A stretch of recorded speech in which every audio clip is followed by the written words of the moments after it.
हेडलाईनचे प्रस्तुत करता घरकुल मसाले, दे रोजच्या जेवणाला मायेची चव घरकुल मसाले।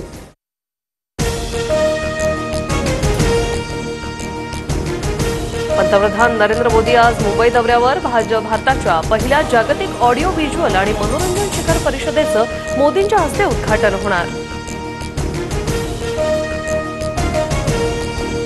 पंतप्रधान मोदींच्या निवासाने रात्री महत्त्वाची बैठक। परराष्ट्र मंत्री एस जयशंकर, सल्लागार अजित डोवाल यांच्यासह तीनही सैन्यदल प्रमुख उपस्थित। पाकिस्तानच्या समुद्र क्षेत्रात परदेशी जहाजांना बंदी। पाक नौदलाकडून युद्ध अभ्यास करण्यात येणार असल्यामुळे 2 मे पर्यंत परदेशी जहाजांना बंदी।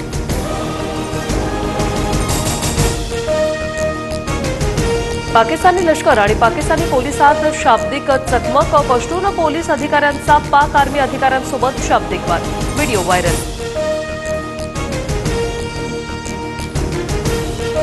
भारताच्या भीतीने पाकिस्तानकडून लष्कर ए तोयबा प्रमुख हाफिज सईदच्या सुरक्षेत वाढ। पाक आर्मीच्या माजी अधिकाऱ्यांकडे सुरक्षेची जबाबदारी।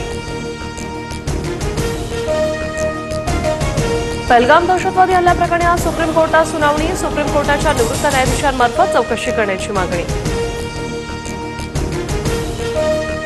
उपमुख्यमंत्री अजित पवार यांच्या हस्ते सिंहगड रोडवरील उड्डाणपुलाचं उद्घाटन। उड्डाणपुलामुळे वाहतूक कोंडी टळणार। मोदी सरकार देशात जातनिहाय जनगणना करणार। केंद्रीय मंत्रिमंडळाच्या बैठकीत निर्णय। 94 वर्षांनंतर देशात जातनिहाय जनगणना होणार। तसंच स्वातंत्र्यानंतर देशात प्रथमच जातनिहाय जनगणना होणार।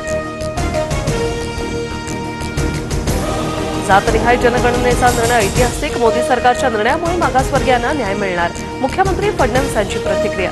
तर काँग्रेसनं जातनिहाय जनगणनेला सतत विरोध केला, फडणवीसांची टीका। नागपूर शहरालगतच्या हिंगणा तालुक्यातील काही गावात पाण्याची टंचाई। 15 टँकरच्या माध्यमातून पाणीपुरवठा सुरू। नंदुरबार शहराला आजपासून 2 दिवसाआड पाणीपुरवठा होणार। पाणीपुरवठा करणाऱ्या 2 धरणांपैकी एका धरणातील अत्यल्प पाणीसाठा असल्याने पाणी कपातीचा निर्णय। आयपीएलमध्ये पंजाबचा चेन्नईवर 4 विकेट्स राखून विजय। यंदाच्या हंगामातील 8व्या पराभवासह चेन्नईचं स्पर्धेतील आव्हान संपुष्टात। 13 अंकांसह पंजाब पॉइंट्स टेबलवर दुसऱ्या स्थानी।